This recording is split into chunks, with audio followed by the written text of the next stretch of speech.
Está no ar o episódio 32 do podcast Adu. Esta edição especial foi gravada no início de fevereiro, durante a realização da 7ª Jornada de Agroecologia. A Unicamp esteve presente e deu apoio para a realização da 7ª Jornada, que foi realizada na Bahia entre os dias 31 de janeiro e 3 de fevereiro. A jornada é organizada pela Teia dos Povos, com apoio do Fórum Popular da Natureza, entidade que é integrada também pela Unicamp. Mais de 2.000 pessoas participaram do evento, entre elas lideranças e militâncias de diferentes organizações e movimentos sociais de várias regiões do Brasil. Além de tratar de questões socioambientais, o foco da jornada foi também as lutas em defesa dos territórios indígenas e quilombolas e dos assentamentos de pequenos agricultores do país.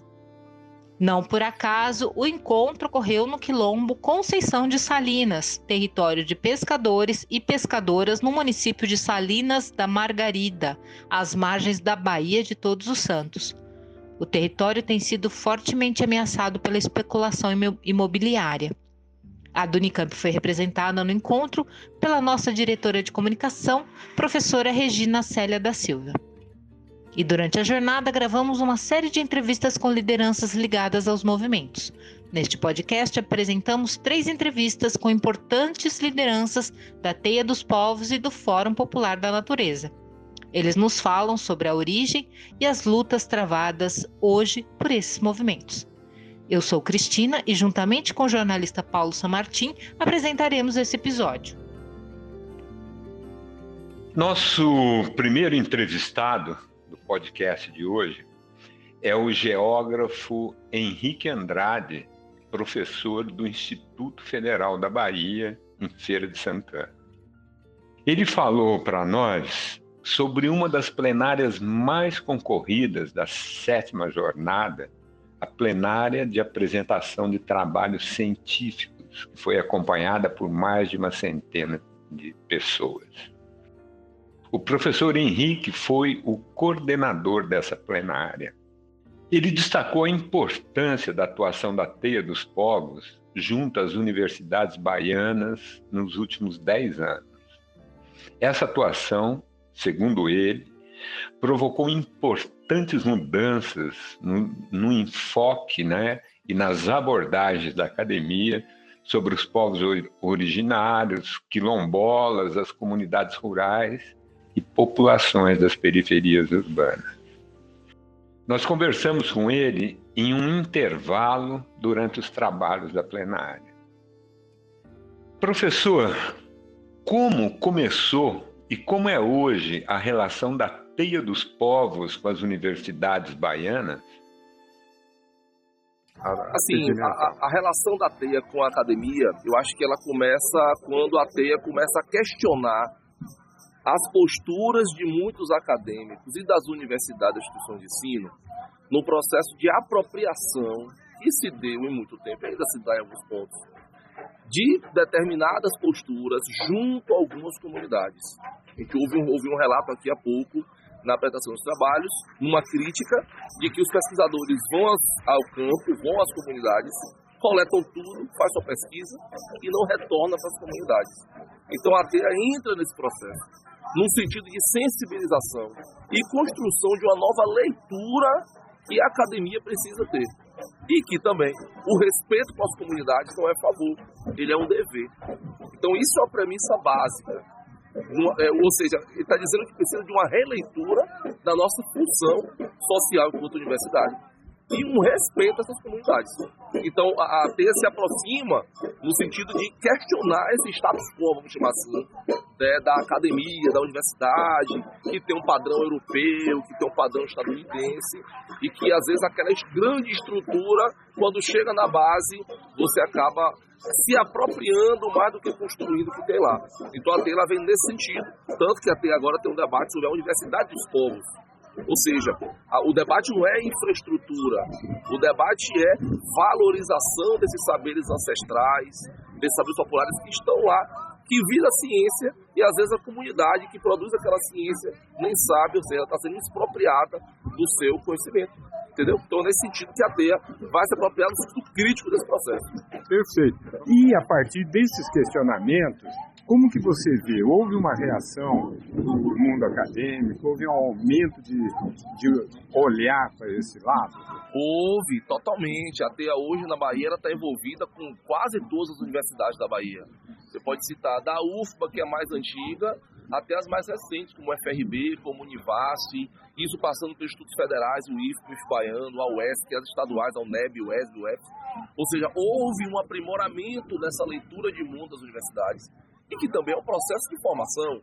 Esses pesquisadores passaram a frequentar a universidade, onde algumas pessoas que estavam na TEA já estavam lecionando. Ou seja, é um processo de mão dupla, é um sistema complexo, ou seja, há um questionamento político, há a formação de quadros que vão ensinar nas universidades, isso retroalimenta a formação de novos estudantes com uma leitura de mundo diferenciada, ou seja, não é mais aquela leitura cartesiana, não é mais aquela leitura de ida somente, precisa ser de ida e volta. Então a TEA tem um papel importante na Bahia, dessa formação de novos quadros, com um princípio popular de valorização dos ancestrais e de valorização do território. O território não é assim, no sentido do território meramente do capital, mas o território dos povos, e que é apropriado pelos projetos do capital.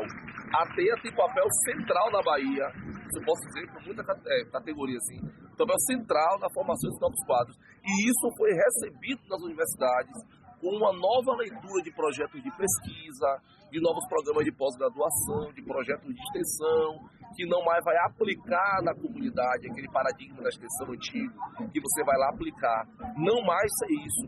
Você vai lá construir com e não para. Acho que a TEA tem um papel importante nesse processo.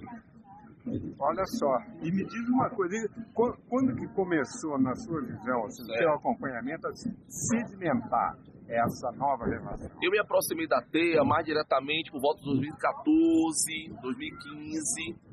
Eu conheci as discussões da TEA nos eventos que a gente começou a acompanhar. A TEA é de informação. A TEA, ela nasceu em 2012. Tá, então formalmente em 2012. Foi logo depois, então, já existia a discussão, porque a TEA não é movimento social.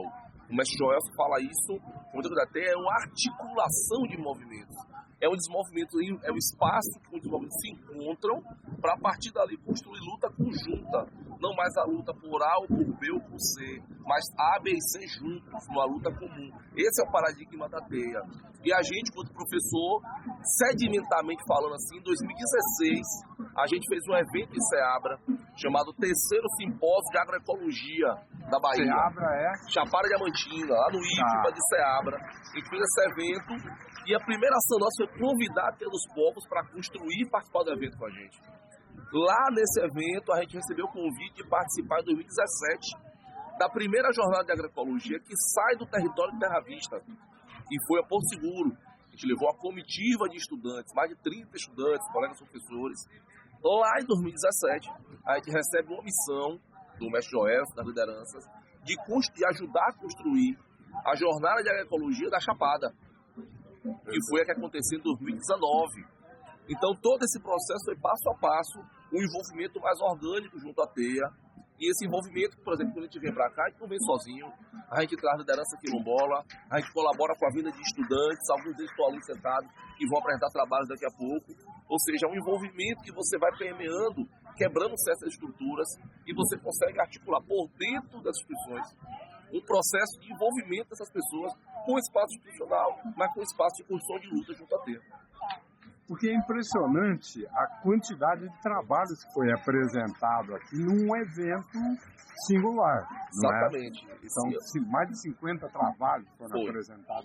Precisamente foram 43 trabalhos que envolveram mais de 100 autores. Então, só para essa dimensão, trabalhos da Bahia e de fora da Bahia, trabalho em parceria de universidades, estudantes de doutorado, pós-doutorado, estudante de graduação, estudante do ensino médio, lideranças quilombolas antigas, lideranças quilombolas mais jovens, que por meio dessa articulação com a universidade, com os estudos federais, com os centros tecnológicos, conseguiram estar produzindo esse trabalho. A gente faz questão de ter um momento de apresentação, a gente faz uma avaliação prévia, recebe, apresenta, discute trabalho por trabalho, e depois do processo de amadurecimento a gente consegue publicar esses trabalhos para ter um reconhecimento científico para ter os povos também. Exato. Você falou de uma publicação que vai ter desses trabalhos, né? Fala um pouco para nós. É uma revista chamada Cadernos Macambira, do Instituto Federal Baiano, do Campo Serrinha, que é um parceiro nosso aqui da TEIA, das universidades, todo mundo. E a gente faz a aplicação desde 2016. Dos trabalhos apresentados na TEIA, das jornadas, eles vão para os anais do Caderno Macambira. Se você for lá, você vai achar o Caderno Macambira 2019, que é a primeira edição que tem a publicação nossa lá. E esse ano, até o meio do ano aí, junho, a gente consegue fazer a publicação também. Que é um espaço importante, porque valoriza quem veio, mas também valoriza a produção acadêmica, que é uma produção acadêmica, vamos dizer, da Teia dos Povos. É individual, mas é coletivo. É uma via de conduta. Porque, diz uma coisa, a Macambira vai publicar esses trabalhos ou além desses outros? Não, os trabalhos que são enviados, que são avaliados, todos eles são publicados na revista Cadernos Macambira. Tem uma revista online que você acessa, digital. Que são enviados para esse evento da jornada de agroecologia. Aí daqui a gente faz a avaliação e cadastra no site da revista, junto com todo o corpo editorial, de análise, tudo, aí publica esses trabalhos. Ou seja, a valorização do pesquisador que enviou, mas também a valorização principal da Teia dos Povos. Perfeito. Outra coisa interessante é o fato de ter muitos trabalhos apresentados por estudantes e já professores, doutores formados que vieram dos quilombos, ou que vieram dos territórios indígenas. A gente teve muitas pessoas que são lideranças. A gente acabou de ver um trabalho agora apresentado por 2 lideranças antigas de um quilombo e 2 lideranças jovens. É um encontro de gerações numa síntese que é um simples trabalho científico, que é um trabalho de valorização da ancestralidade e de defesa do território. É um trabalho mediado por uma pesquisadora, ela colaborou com a mediação, com a construção textual, com a síntese das discussões, mas ele foi construído diretamente a partir da experiência de campo dessa pessoa, dessa pesquisadora, que é o pessoal lá de Sergipe, estou dando como exemplo, mas tem outros por aí. Como que você vê essa questão da teia, da expansão da teia? Porque na Bahia ela está forte, né? Sim. Mas está avançando aos poucos para outros estados e outras regiões. A centralidade da teia é a articulação entre os povos. O capital ele fragmenta, ele luta para fragmentar a gente o tempo inteiro. A teia já entendeu isso há muito tempo. As suas lideranças ancestrais já entenderam isso.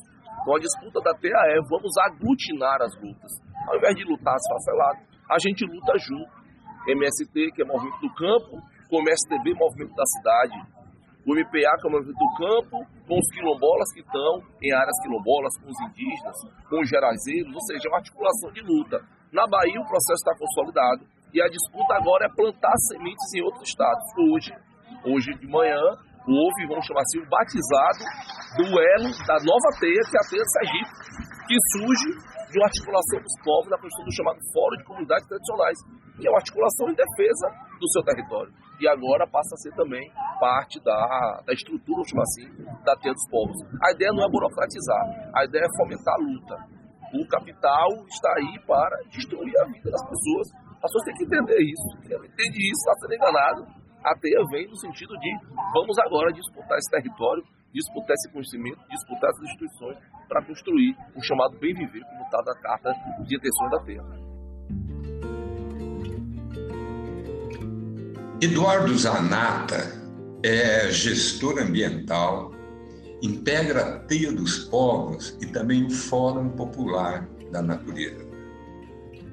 Zanata foi um dos organizadores da infraestrutura da 7ª Jornada de Agroecologia e traçou um perfil da atuação dessas organizações hoje em diferentes regiões do país.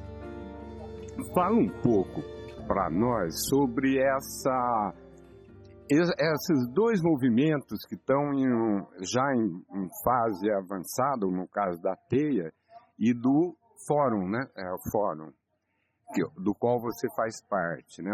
Como que está a organização desses movimentos? Eu sei que a teia aqui na Bahia tem uma importância muito grande, né? Já está com 10 anos de atuação, né? E o fórum, como que ele está se estruturando e se organizando? Fala um pouco para nós desses movimentos. Olha, a Teia dos Povos ela está organizada em vários estados, viu? Coisa de 2 meses atrás eu estive no encontro da Teia dos Povos no Maranhão E lá eles estão muito avançados na organização de ocupação dos territórios, né? E eles têm muitos resultados positivos e muitas comunidades que já vivem dentro dessa forma, né, de organização. O Fórum Popular Natureza tem uma certa similaridade com a Teia dos Povos também, uma vez que o Fórum é um guarda-chuva de organizações e movimentos, né? Foi uma demanda de movimentos importantes como o MST, a Comissão Pastoral da Terra, o movimento da mineração, né? Então tem várias organizações que estão envolvidas nesse processo de quê? De fazer formação de base com a temática da natureza, né? Da preservação do meio ambiente. São coisas que, por exemplo, a classe trabalhadora não tinha, não abordava essa temática porque a gente vivia aquela fase do desenvolvimentismo, em que o que era mais importante era o país crescer a qualquer custo, né? E a única forma que a gente tinha de controlar ou de contribuir com a luta contra a poluição, por exemplo, era no controle das queimadas, mas a parte industrial não tinha quase nenhum tipo de controle, né? Então, o Fórum Popular nasceu aí em 2019 para trazer essa mensagem. A Teia dos Povos, ela já trata de uma coisa mais social, né? Da população de uma maneira geral. E nós temos esse trabalho voltado para as questões ambientais. Mas em muitos pontos a gente tem uma afluência, uma confluência, né? Na verdade, de propostas, e são lutas comuns, né? Na verdade, a gente está falando sobre a preservação do planeta, né? E a defesa do meio ambiente. É basicamente isso, a preservação do planeta e da vida como um todo, né? E a Teia, ela tem uma organização interessante, né? Porque a ideia é agregar os diferentes movimentos e mais cada um com suas lutas específicas, né? Fala um pouco para a gente disso. Porque até esse conceito de teia mesmo, né? Então você tem aí lutas, muitas lutas, né? Você vê, tem a luta contra a mineração lá na Chapada Diamantina, tem aqui a luta, aqui é sobre território, porque a especulação imobiliária está de olho aqui nas terras aqui do litoral, né, da Bahia. Essa região aqui vai ter uma ponte importante que vai ser construída, a ponte de Itaparica-Salvador. Então, um futuro próximo, isso tudo aqui vai ser uma área de especulação imobiliária importante. Você tem a questão dos combustíveis fósseis, você tem as mudanças climáticas e o aquecimento global.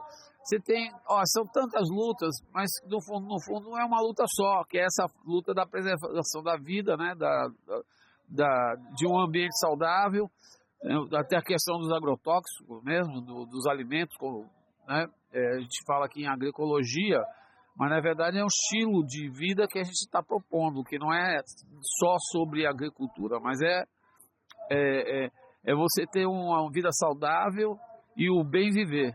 No fundo, esse é o grande mote, né? Quer dizer, que a gente tem que ter prazer em viver, prazer em conviver com as pessoas e ter uma vida saudável.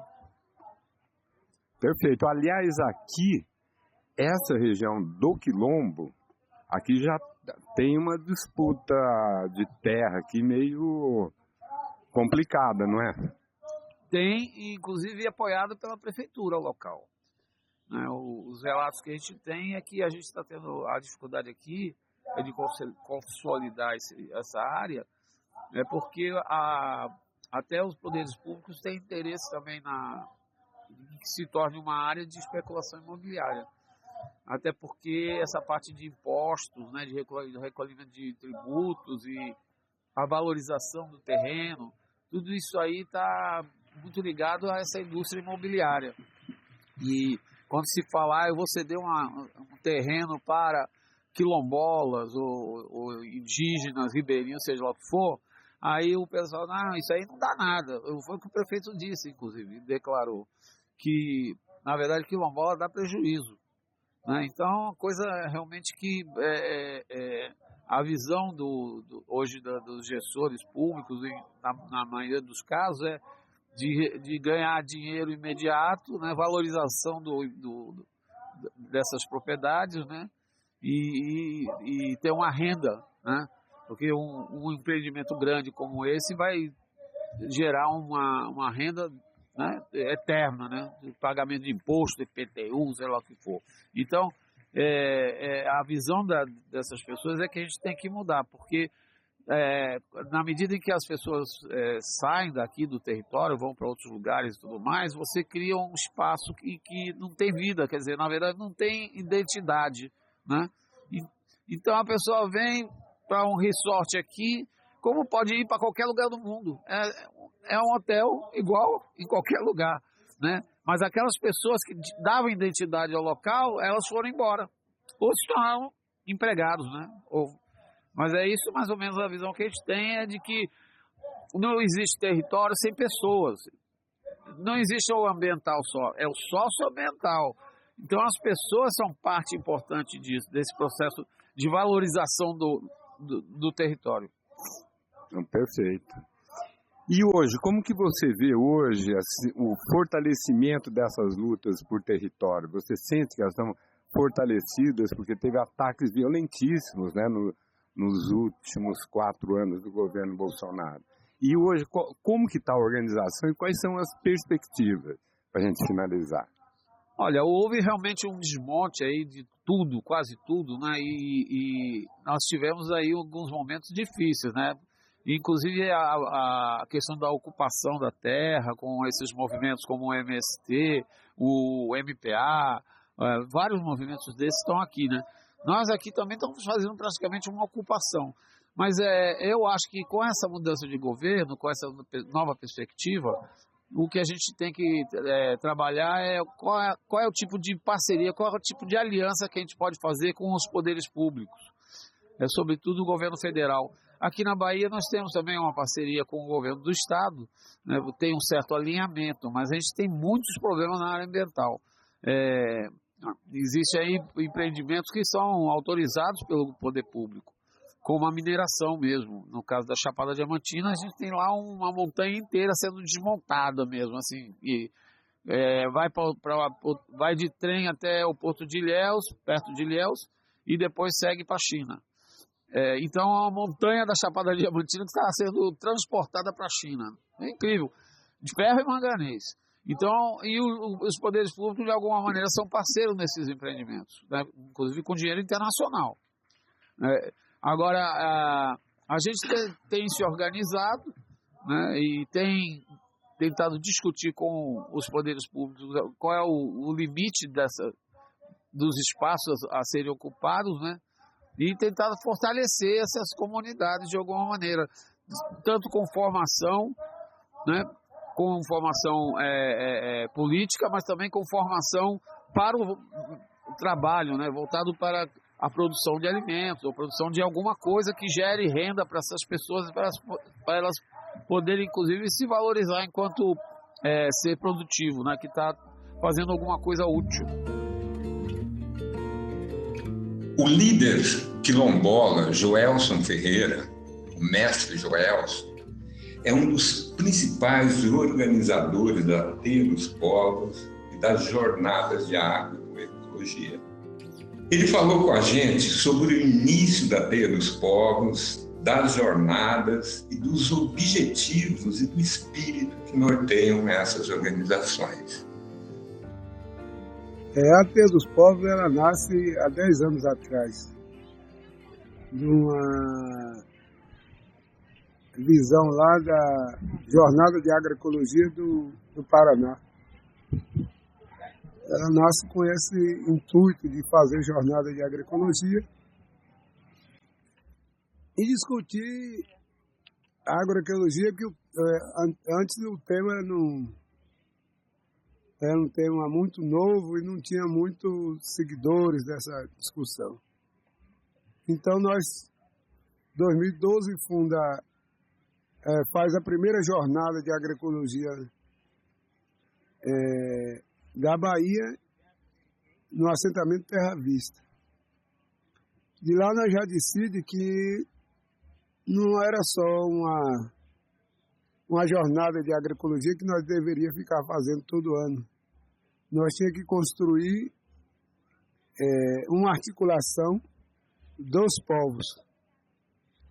que essa articulação para nós, ela envolve os povos originários, os povos indígenas, os povos quilombola, o povo de terreiro, os pequenos produtores, os movimentos sociais dentro de uma pauta grandiosa e também os povos de periferia da cidade, né? O intuito é construir uma aliança índia, negra e popular. E essa aliança não pode ser uma aliança só de conversa, de palavra, etc. Então tem que ser uma aliança em luta, né? Então nós estávamos com esse intuito. Aí foi discutido, foi melhorando. A gente foi atrás do princípio. E com muito debate, muita discussão, a gente entendeu que o princípio é a terra e o território. Mas só a terra e o território não basta. A gente foi entender que tem duas coisas que nós precisávamos para fazer aliança com os povos. Teria que trabalhar essa questão dois temas, da ancestralidade e da espiritualidade. Então a gente avança por princípio para essa questão da ancestralidade e da espiritualidade. A ancestralidade é rememorar o nosso passado dos povos, quem estava aqui antes dos portugueses chegar, quem estava aqui e que tinha uma cultura milenar. Aí nós vamos entender que era rememorar esse passado. Mas rememorar esse passado não com o princípio saudosista, né, de querer voltar ao passado. Nós não estamos... A teia não é voltar ao passado. É rememorar o passado, que o passado é de uma sabedoria e de uma inteligência muito grande, e misturar isso com o presente e o futuro.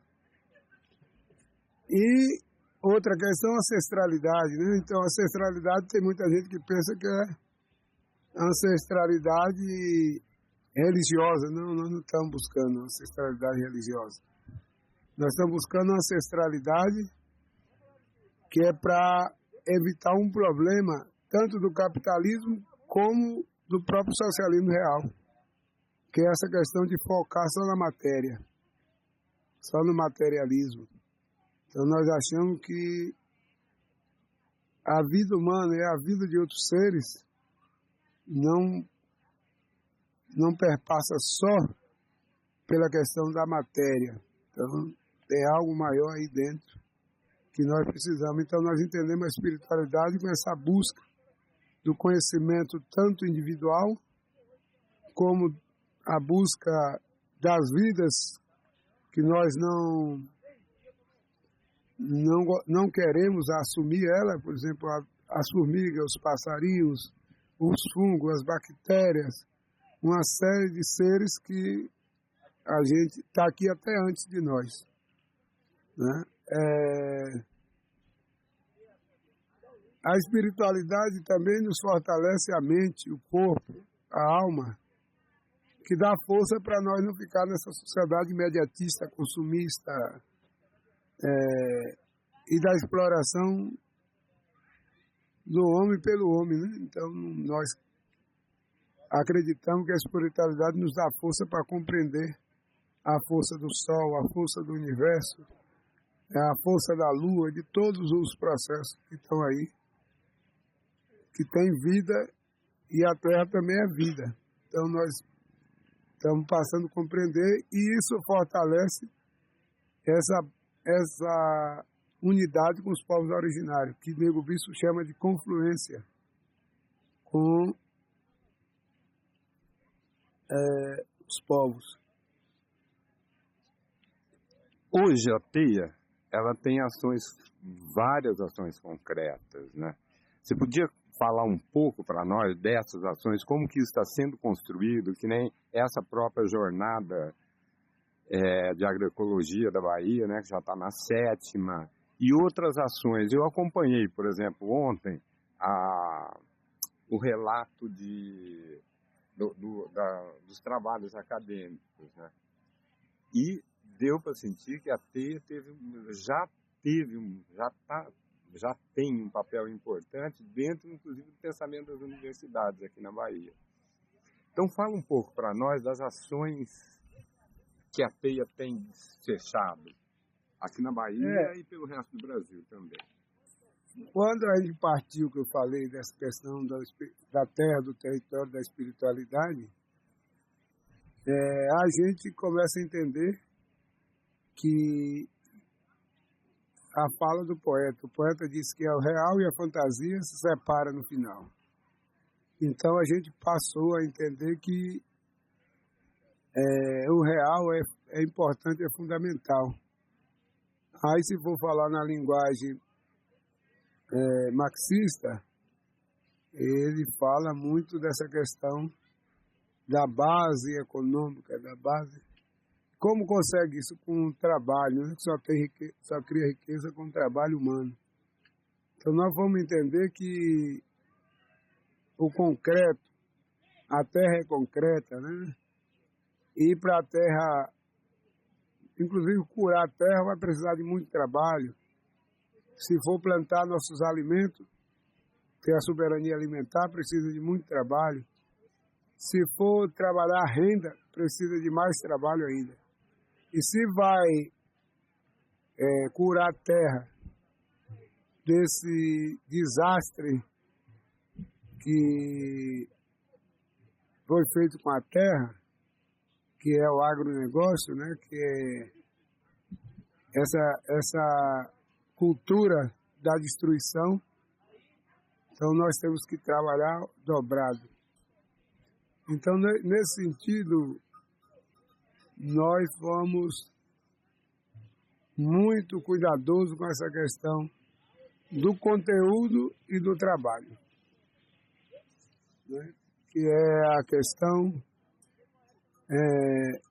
de testemunhar a verdade, né? A prática é a testemunha da verdade. Então, nós vimos trabalhando isso concreto. Quando chegamos para discutir com as universidades, nós estamos dizendo, não venha com tese, não venha com essa cultura da universidade cartesiana e da universidade eurocêntrica. Nós queremos discutir tudo que tem de bom dentro da universidade, trazer para a nossa terra, para o nosso território, e o que for de ruim, deixa para lá. Então, essa questão do prático está atraindo muita gente. O pessoal cansou de conversa, cansou de bate-papo, de zum. Então, quer partir para a questão concreta, para a questão ligado a essa questão que nasce primeiro da terra. Perfeito. Aqui na Bahia tem 3.000 territórios em litígio, é isso, né? Como que a TEIA tem atuado junto às populações desse território? Olha, nós temos até agora uma atuação tímida, porque nós achamos que essa tarefa é dos movimentos sociais. Essa questão de lutar pela terra, fazer enfrentamento é dos movimentos sociais. Mas agora estamos percebendo que os movimentos sociais também perderam força e perderam voz. Então nós precisamos avançar e tirar essa questão